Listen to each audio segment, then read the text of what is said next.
दोस्तों राम राम। आपने एक बात सुनी होगी, कहते हैं कि जैसा खाओ अन्न वैसा बने मन।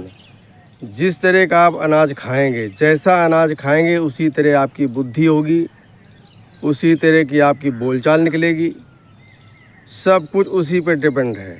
अगर आप अच्छा अन्न खा रहे हैं, अच्छा मतलब आप मेहनत का अन्न खा रहे हैं, ईमानदारी का खा रहे हैं, तो उसकी बात अलग है। लेकिन आप अगर कहीं बेईमानी का धन खा रहे हैं तो वो अपना प्रभाव दिखाएगा और पूरे परिवार पर प्रभाव डालेगा। मैं बताता हूँ कि एक सेठ जी थे, तो उन्होंने विचार किया कि बहुत दिन हो गए जाकर के अयोध्या में भंडारा करते हैं। तो वो अयोध्या गए भंडारा करने के लिए। तो अयोध्या में जो बड़े बड़े महंत थे, सबसे उन्होंने विचार विमर्श किया और तारीख निश्चित कर ली कि इस तारीख को भंडारा होना है। और सब संतों की सहमति से, क्योंकि संतों को इकट्ठा करना जो है संतों का ही काम है, हम लोग नहीं इकट्ठा कर पाएंगे। संतों को इकट्ठा करना सिर्फ संतों का ही काम है। तो जब भंडारे की तारीख आ गई, वहाँ पर तरह तरह के व्यंजन बने। भाई सेठ को पैसे की कोई कमी थी नहीं, तो सेठ ने ये बोला था कि भाई भोजन एक नंबर का बनना चाहिए। तो सारा भोजन जब तैयार हो गया, तैयार होने के बाद में संतों की जब पंगत लाइन लगाकर बैठी और सबके सामने पत्तल लग गए और सबको एक एक अंगोछा, जो जितने संतों को था, एक एक अंगोछा गले में डाला और खाना जो है वो भोजन परसना चालू हो गया। पूरी पंगत बैठी हुई है, लंबी, इधर भी लाइन, उसके पीछे भी लाइन, उसके पीछे भी लाइन। मतलब हजारों की संख्या में साधु संत वहाँ पर इकट्ठा थे। सबके पास भोजन पहुँच गया। अब बारी ये थी कि बस भोजन को जो है प्रसाद ग्रहण किया जाए। तो उसमें पानी को लेकर के थोड़ा सा संतों में आपस में विवाद हो गया और विवाद बढ़ते बढ़ते किसी के मुंह में अभी वो प्रसाद अंदर गया नहीं था और वो विवाद इतना बढ़ गया कि वहाँ तो भैया संतों ने चिमटा उठा लिया, लोटा उठा लिया, किसी ने त्रिशूल उठा लिया, एक दूसरे पर मारने लगे। अब वहाँ साधु में ही भिड़ गए, साधु में भिड़ गए और एक दूसरे को मारने लगे। कितने साधु घायल होकर नीचे गिर गए, कितनों का सर फट गया, किसी की बाजू फट गई, किसी की उंगली टूट गई, किसी का पैर फूट गया, किसी के दांत टूट गए। तो ये सब किसी के मुंह में एक दाना भी नहीं गया था और वहाँ पर बताओ इतना खून खराबा हो गया। जब कई घंटों तक ये लड़ाई चली, साधुओं की लड़ाई कई घंटों तक चली। बहुत साधु उसमें खूनम खून लालम लाल हो गए।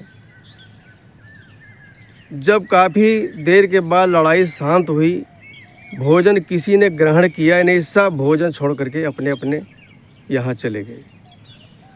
तो जो वो भंडारे का आयोजन जिस सेठ ने किया था और जिस महंत के माध्यम से किया था, उस महंत ने उस सेठ जी को एकांत में बुलाया और उनसे पूछा कि सेठ जी, हमको आप सही सही बताना, हमसे झूठ मत बोलना, ये भंडारा आप किस उपलक्ष्य में करा रहे थे?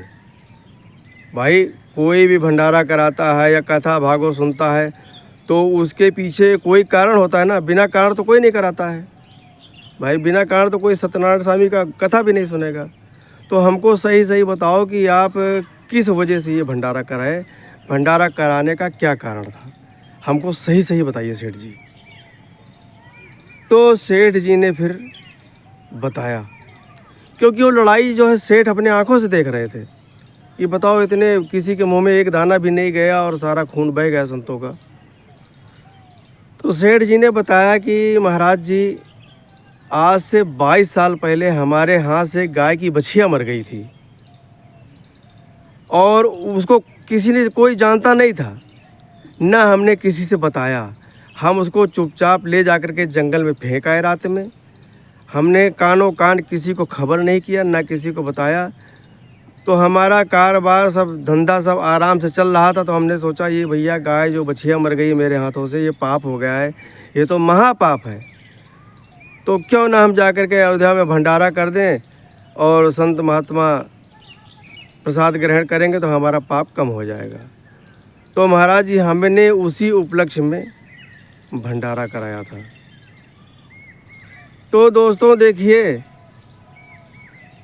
पाप किया था उस सेठ ने, भंडारा कराया सेठ ने, संत महात्मा सारे इकट्ठा हो गए, लेकिन वो पाप का न था। जो उन्होंने बछिया मारी थी गाय की, उसका पाप उनके सर पर 22 साल से लदा हुआ था। पाप कभी कम नहीं होता है। सोचो कि हमने पाप कर लिया, पूजा पाठ कर लिया, ये कर लिया, पाप कभी क्षमा होता ही नहीं भाई। पाप आपको भुगतना ही पड़ेगा, चाहे इस जन्म में भुगतो चाहे अगले जन्म में भुगतो। पाप कभी माफ़ होने वाला नहीं है, समझे। तो सेठ ने सारी पूरी बात बताई। फिर महाराज जी ने बोला कैसा है, तुमने बहुत गलत काम किया है, बहुत गलत काम किया है। देखो पुण्य करो, अगर पुण्य का काम करो तो उसको गाने की ज़रूरत नहीं है। पुण्य का बखान कभी मत करो। अगर आपके हाथ से कोई भी किसी भी प्रकार का पाप हो गया है तो 10 लोगों के कानों में जानकारी डाल दो। जितने लोग आपके पाप की चर्चा सुनेंगे उतना आपका पाप कम हो जाएगा। यही सेठ अगर उस समय बता दिए होते कि हमारे हाथ से बछिया मर गई है तो गांव वाले ही माफ़ कर देते। भाई कोई जानबूझकर थोड़ो गाय की बछिया मारेगा, वो तो किसी कारण बस मर गई और सर मिट गया सेठ के। तो पाप को छुपाना नहीं चाहिए। हमने देखा घर में कोई बच्चा गलत काम करके आता है, गलत काम करता है, तो माँ बाप छुपा के बैठ जाएंगे कि भाई अगर हम बताएंगे तो लोग 4 आदमी क्या कहेंगे कि फला का बेटा ऐसा निकल गया, फला का बेटा ऐसा निकल गया। वो छुपा कर बैठ जाएंगे। वही बेटा आगे जाकर के इतना खतरनाक बन जाता है, माँ बाप के लिए नासूर बन जाता है। नासूर क्यों बनता है? माँ बाप ने उसकी गलती को छुपाया। तो गलती को नहीं छुपाना चाहिए। अगर पाप हो गया है तो उसको 10 लोगों से चर्चा करो, बताओ। पाप जानबूझकर नहीं होता है, अनजाने में हो जाता है। तो उसको बताना चाहिए भैया ऐसा ऐसा था और मेरे साथ ऐसा हो गया, अब बताओ हम क्या करें। तो गांव के लोग, मोहल्ले के लोग ही आपको माफ़ कर देंगे। जब गांव मोहल्ले के लोग माफ़ कर देंगे तो जब इतने लोग माफ़ कर देंगे तो ऊपर वाला भी माफ़ कर देगा।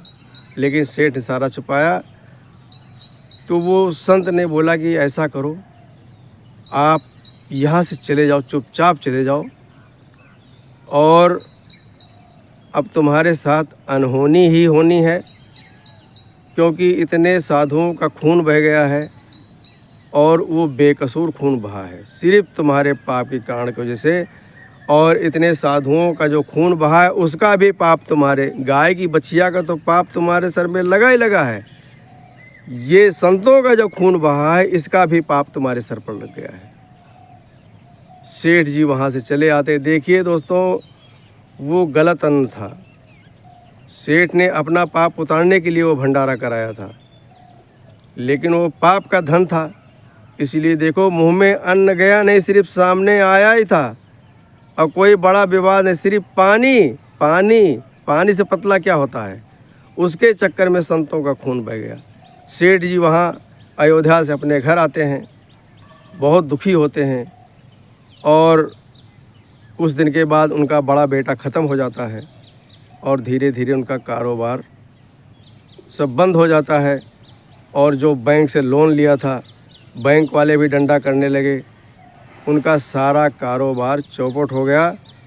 और सेठानी को कैंसर था, बहुत इलाज कराया, लेकिन वो सेठानी भी ख़त्म हो गई। अब घर में बचे थे कि वो सेठ जी। तो सेठ जी वहाँ से जो है गांव छोड़ दिया, क्योंकि उनके ऊपर इतना कर्जा लद गया था, बैंक वाले भी परेशान करते थे। तो उन्होंने घर बार सब छोड़ करके चले गए काशी, और काशी में साधुओं के बीच में रहे।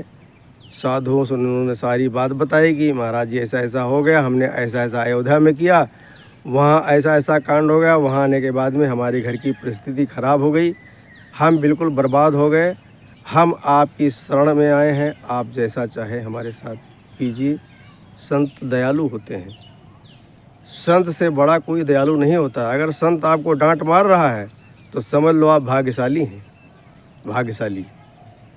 तो वो संत फिर उनको सेठ को अपने पास रख लेता है और उनको जिम्मेदारी सौंप देता है, जो कुटिया के चारों तरफ बगीचा लगा हुआ है, इसकी रख रखाव करो, देख रेख करो और भोजन प्रसादी बनाओ, आप भी खाओ हम भी खाएं।